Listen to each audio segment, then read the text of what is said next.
राधे राधे, नमस्ते, good morning.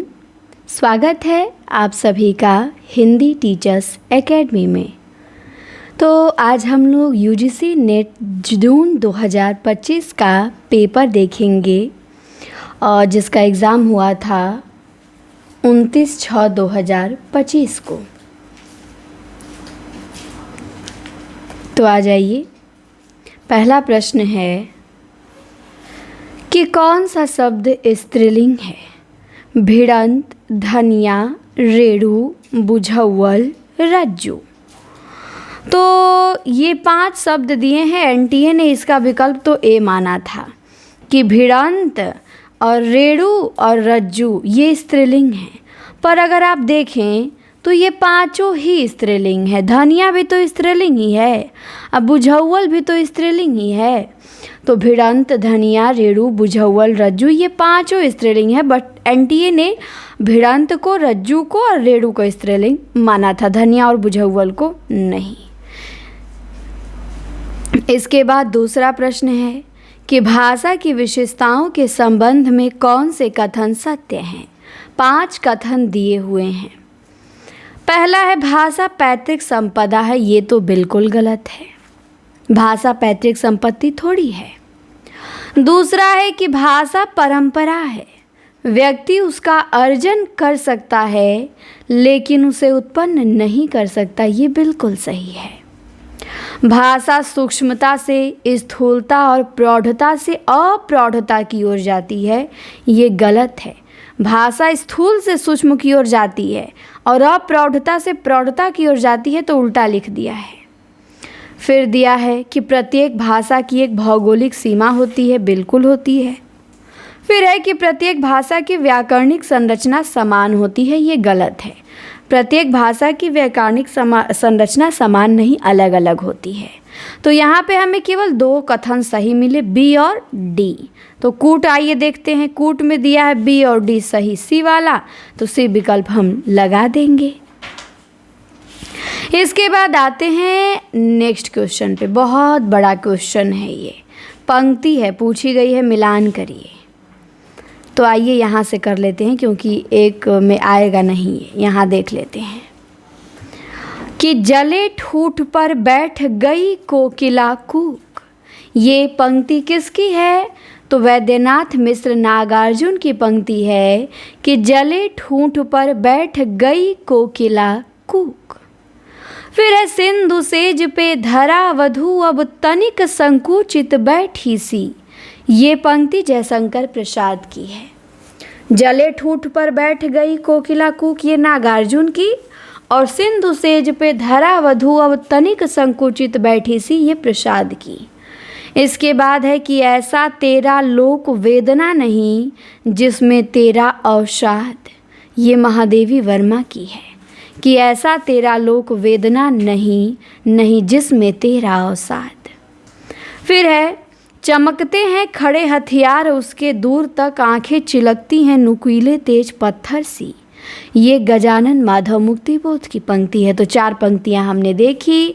जले ठूठ पर बैठ गई कोकिला कूक नागार्जुन, सिंधु सेज पे धरा वधू अब तनिक संकुचित बैठी सी प्रसाद, ऐसा तेरा लोक वेदना नहीं जिसमें तेरा अवसाद महादेवी, चमकते हैं खड़े हथियार उसके दूर तक, ये मुक्ति बोध की पंक्ति। ठीक, अब आते हैं चौथा नंबर। दिया है कि अंधेर नगरी नाटक के अंकों के स्थान का सही क्रम बताइए। अंधेर नगरी नाटक में 6 अंक हैं, तो नाटक के अंकों के स्थान का सही क्रम है बाजार, जंगल, राज्यसभा, अरण्य और बाह्य प्रांत। तो इनका सही क्रम हो जाएगा, सबसे पहले आएगा बाह्य प्रांत, फिर आएगा बाजार, फिर आएगा जंगल, फिर राज्यसभा, फिर अरण्य, फिर शमशान। तो इनका क्या होगा सही क्रम? सबसे पहले बाह्य प्रांत आएगा, बाह्य प्रांत के बाद बाजार आएगा, इसके बाद जंगल आएगा, फिर राज्यसभा, फिर अरण्य, फिर शमशान। तो बाह्य प्रांत, बाजार, जंगल, राज्यसभा, अरण्य, शमशान ध्यान रखेंगे। इसका ट्रिक भी है, याद कर सकते हैं कि बाबा बाबा जरा आओ शमशान, बाबा जरा आओ शमशान। इन छओं को इस तरह भी याद कर सकते हैं। बा से बाह्य प्रांत, दूसरे बा से बाजार, बाह्य प्रांत बाजार, फिर ज से जंगल, रा से राज्यसभा, अ से अरण्य, शमशान तो शमशान है ये है। तो बाह्य प्रांत, बाजार, जंगल, राज्यसभा, अरण्य और शमशान। तो बाबा जरा आओ शमशान, ये ट्रिक बहुत जल्दी याद हो जाएगी। एक बार याद हो गई तो फिर अब इसको आप देखते ही हल कर लेंगे। अंधेर नगरी 1881 में लिखा गया नाटक, 6 अंक हैं इसमें। अब आ जाइए। इसके बाद एक कथन है, पूछा गया भारतेंदु के किस निबंध से लिया गया है कि कीर्ति के द्वार सबके लिए नहीं खुले हैं, परंतु भलाई करने का अवसर सब किसी को जो उसकी खोज रखता हो मिल सकता है। ये कथन भारतेंदु के किस निबंध से है? तो दिल्ली दरबार दर्पण से। कि कीर्ति के द्वार सबके लिए नहीं खुले हैं, परंतु भलाई करने का अवसर सब किसी को जो उसकी खोज रखता हो मिल सकता है। तो ये कथन किसका, किस निबंध से? दिल्ली दरबार दर्पण से। इसके बाद आगे आ जाइए।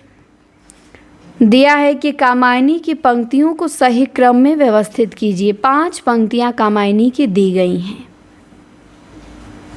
तो इन पंक्तियों का क्रम आप यहाँ देख सकते हैं।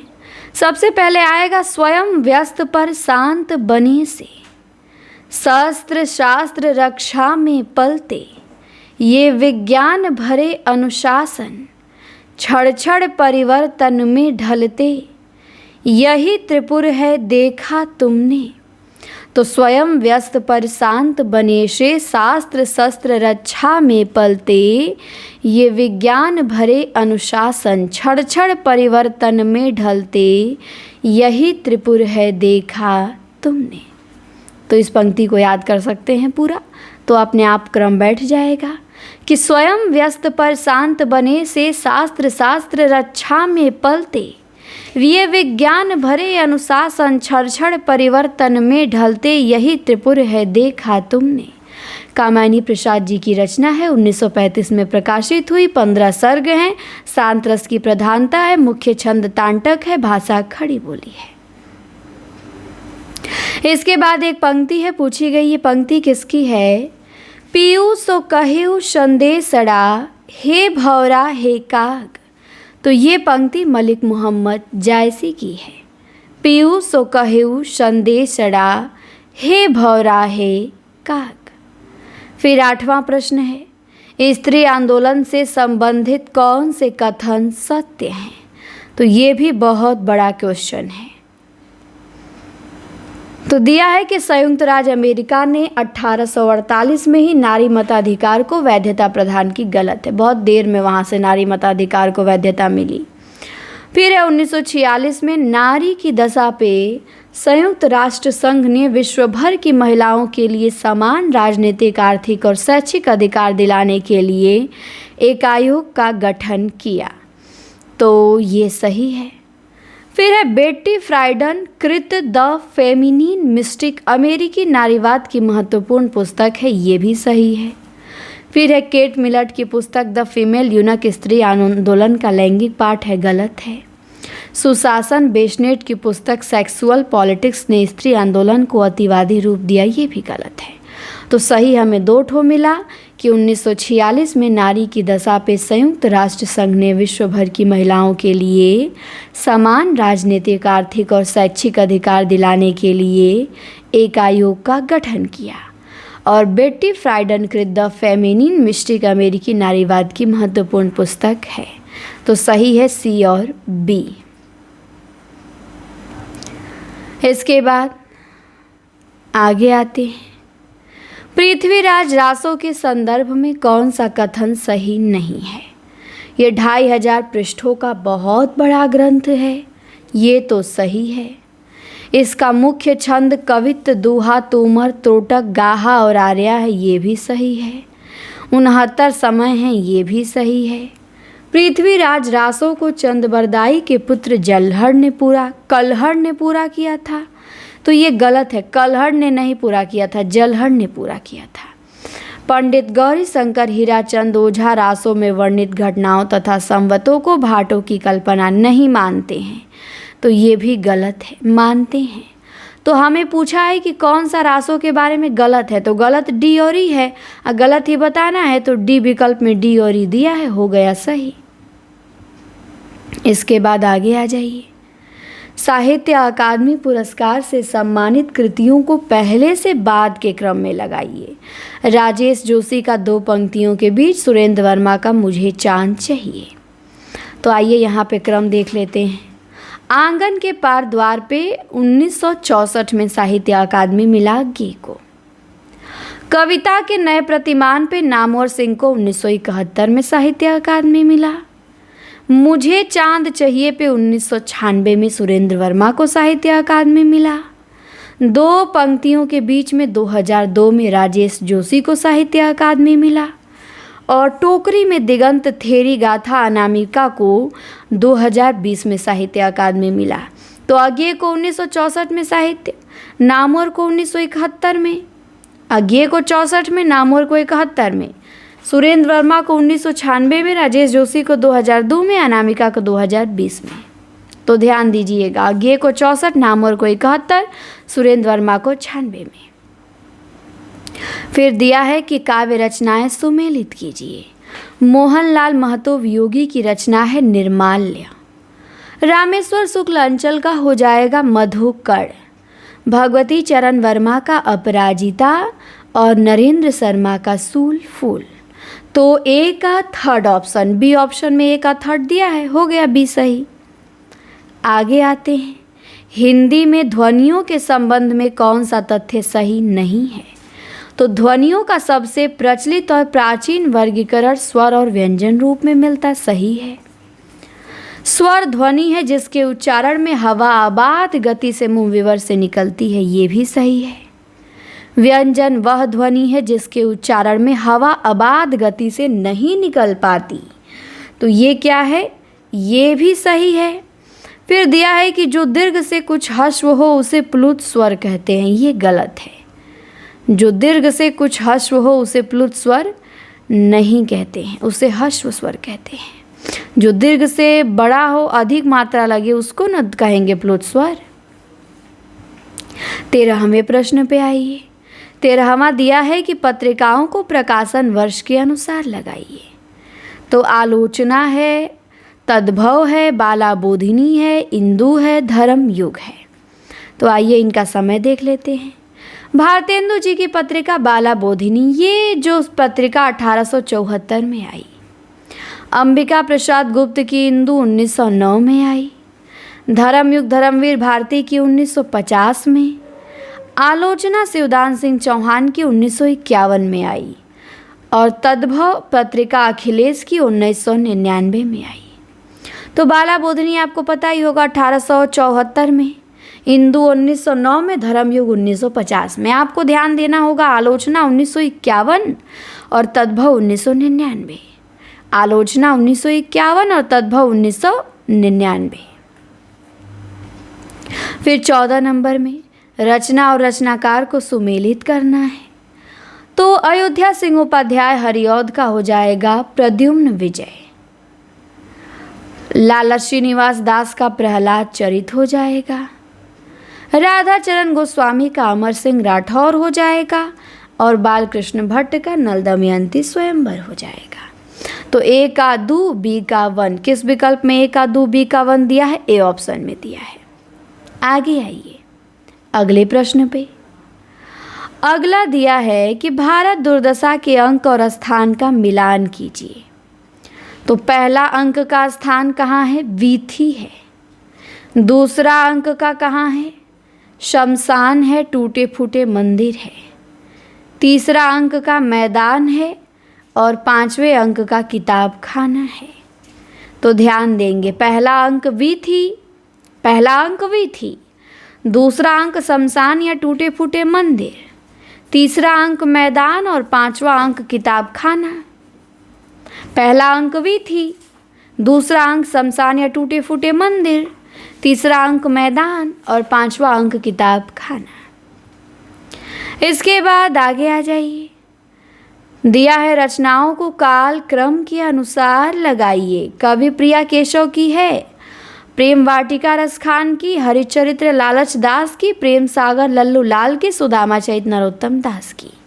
तो सबसे पहले लालच दास की हरिचरित्र आएगी। हरिचरित्र कब है? 1528 ईस्वी में। लालच दास की हरिचरित्र रचना है, ध्यान रखिएगा।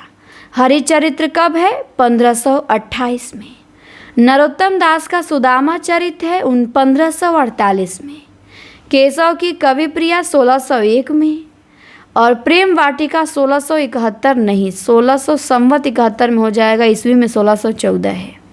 और प्रेम सागर 1803 से 10 के बीच में है।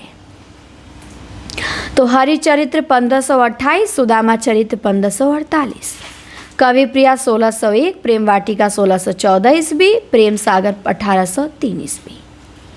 अब आते हैं नेक्स्ट क्वेश्चन पे।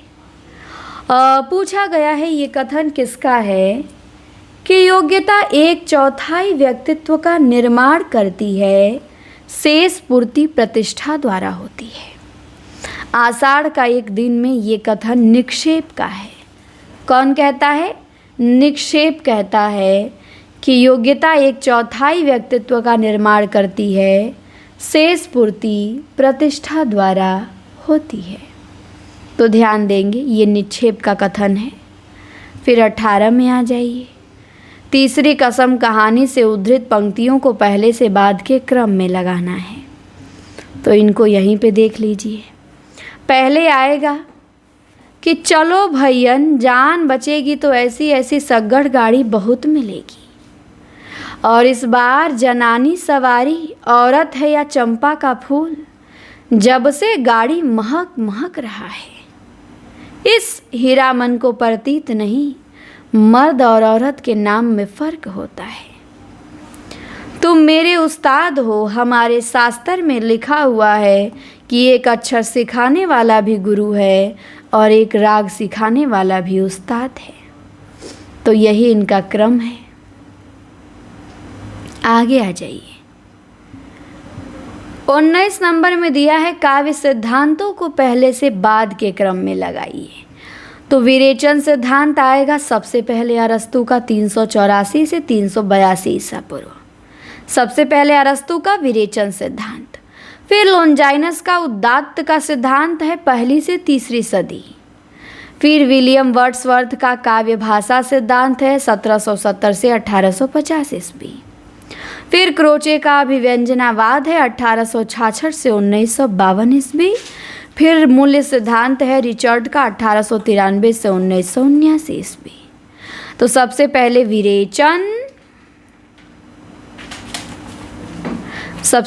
विरेचन, फिर उदात्त, फिर काव्य भाषा, फिर अभिव्यंजनावाद, फिर मूल्य सिद्धांत। तो विरेचन 384 से 382 ईसा पूर्व। उदात्तता का सिद्धांत 1 ईस्वी से 3 सदी तक। काव्य भाषा सिद्धांत वर्ड्सवर्थ का 1770 ईस्वी। क्रोचे का अभिव्यंजनावाद 1866 और रिचर्ड का मूल्य सिद्धांत 1893। फिर है चीफ की दावत कहानी से दिए गए निम्नलिखित संवादों में कौन कौन से संवाद श्यामनाथ की पत्नी के हैं, ये बताना है। 5 संवाद दिए हैं। तो श्यामनाथ की पत्नी के संवाद। तो पहला है कि इन्हें पिछवाड़े इनकी सहेली के घर भेज दो, रात भर वे तक वहीं रहें, कल आ जाएं। तो वही श्यामनाथ की पत्नी कहती है बूढ़ी माँ को कि पिछवाड़े इनकी सहेली के घर भेज दो, रात भर वहीं रहेंगी, भले कल आ जाएंगी। फिर है दूसरा कि तो इन्हें कह देंगे कि अंदर से दरवाज़ा बंद कर लें। ये श्यामनाथ की पत्नी का नहीं, श्यामीनाथ का है। फिर है कोई ढंग की बात हो तो भी कोई कहे, अगर कोई उल्टी सीधी बात हो गई, चीफ को बुरा लगा तो सारा मज़ा जाता रहेगा। ये भी श्यामनाथ ही कहता है। वाह कोई बुढ़िया टप्पे सुना दो, 2 पत्तर अनारा दे, ये तो चीफ कहता है। और डी वाला कि जो वह सो गई और नींद में खराटे लेने लगी तो साथ ही बरामदा है जहाँ लोग खाना खाएंगे। तो यही चीफ की पत्नी कहती है। तो ए और ई वाला जो कथन है वो चीफ की पत्नी के हैं, तो बी ऑप्शन होगा करेक्ट। इसके बाद नेक्स्ट क्वेश्चन पे आते हैं। चीफ की दावत भीष्म साहनी की कहानी है। पहला पाठ कहानी संग्रह में संकलित है। मोहन राकेश का नाटक आधे अधूरे सबसे पहले किस पत्रिका के 3 अंकों में छपा था? तो मोहन राकेश का नाटक आधे अधूरे सबसे पहले धर्मयुग पत्रिका के 3 अंकों में छपा था। तो मोहन राकेश का नाटक आधे अधूरे किस पत्रिका के 3 अंकों में छपा था? धर्मयुग पत्रिका के, ध्यान रखेंगे। इसके बाद 22 नंबर में आ जाते हैं। 22वां प्रश्न देखते हैं क्या है। 22वां प्रश्न में है सुमेलित करना है। सूची 1 है और सूची 2 है, तो आइए सुमेलित करते हैं। आधी पंक्ति दी गई है, उसे पूरा करना है कि देह दुहलियाँ की बढ़े ज्यों ज्यों ज्योबन ज्योति, ये इसकी आगे की पंक्ति है। कानन चारी नैन मृग नागर नरन शिकार, अब भरे भवन में करत है नैन नहीं सब बात, अचितवन रूखे दृगन की हाँ से बिनु मुस्कानी। तो यही पंक्ति, ये आधा पंक्ति दिया, फिर बोला इसके आगे की पंक्ति को मिलान करिए। तो देह दुल्हिया की बढ़े ज्यों ज्यों ज्योबन ज्योति, कानन चारी नैन मृग नागर नरन शिकार, भरे भवन में करत है नैन नहीं सब बात, चितवन रूखे दृग की हास बिनु मुस्कानी। इसके बाद एक कथन है, पूछा गया स्कंदगुप्त नाटक में ये कौन कहता है कि भारत समग्र विश्व का है और संपूर्ण वसुंधरा इसके प्रेम पास में आबद्ध है, अनादिकाल से ज्ञान की मानवता की ज्योति यह विकीर्ण कर रहा है। तो भारत समग्र विश्व का है और संपूर्ण वसुंधरा इसके प्रेम पाश में आबद्ध है, ये कथन धातु सेन कहता है। फिर 24 नंबर में आते हैं। 24 नंबर में पूछा गया है कि किस पत्रिका का संपादन प्रेमघन ने किया था। सरस्वती तो महावीर प्रसाद की है, जासूस गमरी की सुदर्शन खत्री की। आनंद कादम्बनी मिर्ज़ापुर से 1881 में निकलती थी। इस पत्रिका का संपादन प्रेमघन ने किया था। 24 के बाद आते हैं 25 नंबर। 25 में पूछा गया है इंस्पेक्टर मतादीन चांद पर से संदर्भित पंक्तियों में कौन कौन से कथन है कि इंस्पेक्टर मतादीन के हैं। 5 कथन दिए गए हैं, मतादीन के कथन पहचानने हैं। तो पहला है कि मैं समझ गया कि आपकी पुलिस मुस्तैद क्यों नहीं है, यही तो कहता है मतादीन। फिर है मैं जीवन भर इन श्री चरणों में पड़ा रहना चाहता हूँ, ये नहीं कहता है। आप बाकी टर्म का वेतन ले जाइए, डबल डबल ले जाइए, तिबल तिबल ले जाइए, ये भी नहीं कहता है। हमारा सिद्धांत है हमें पैसा नहीं काम प्यारा है, ये भी नहीं कहता है। फिर ई वाला है कि नहीं, ई वाला तो नहीं कहता है। डी वाला कहता है हमारा सिद्धांत है भाई कि हमें पैसा नहीं काम प्यारा है। फिर है आप बेफिक्र रहें पेक्टसा, मैं अपने मकान मतलब पत्नी को भी भेज दूंगा खिदमत के लिए, तो ये गलत है। बाकी ए और डी, मैं समझ गया कि आपकी पुलिस मुस्तैद क्यों नहीं है और हमारा सिद्धांत है हमें पैसा नहीं काम प्यारा है, ये कथन इंस्पेक्टर मतादीन के हैं। इसके बाद मैला आंचल के अनुसार मेरीगंज गांव से संबंधित कौन से कथन सत्य हैं। तो मेरीगंज गांव का नाम अंग्रेज अधिकारी ने अपनी बहन के नाम पे रखा था, जी नहीं। इसके बाद है मेरीगंज गांव में 16 बरन के लोग रहते हैं, जी नहीं। गांव में 3 प्रमुख दल हैं, कायस्थ, राजपूत और यादव, हाँ ये सही है। उपन्यास के अनुसार ब्राह्मण लोग तृतीय शक्ति हैं, ये भी सही है। गांव के अन्य जाति के लोगों का अपना पृथक दल है, ये गलत है। तो सी और डी सही है, सी ऑप्शन में विकल्प सी और डी दिया हुआ है। इसके बाद आगे आते हैं अगले प्रश्न पे 27 नंबर में। हिंदी निबंध से संबंधित कौन कौन से कथन शुक्ल जी के हैं। 5 कथन दिए गए हैं, हमें पहचानना है।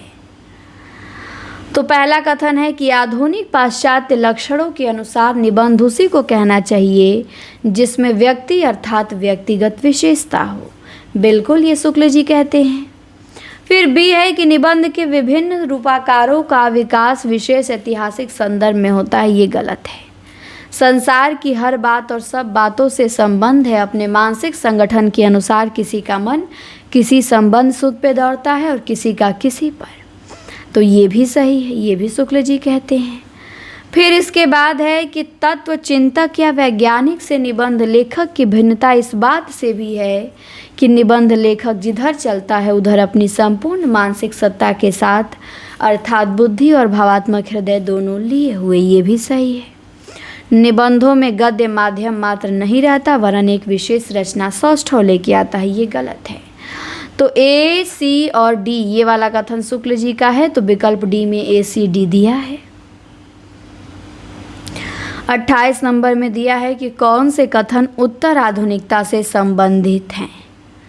तो उत्तर आधुनिकता महावृत्त के विरुद्ध है, ये सही है। इसमें समतावादी सार्वभौमिक सत्यों का नकार है, ये भी सही है।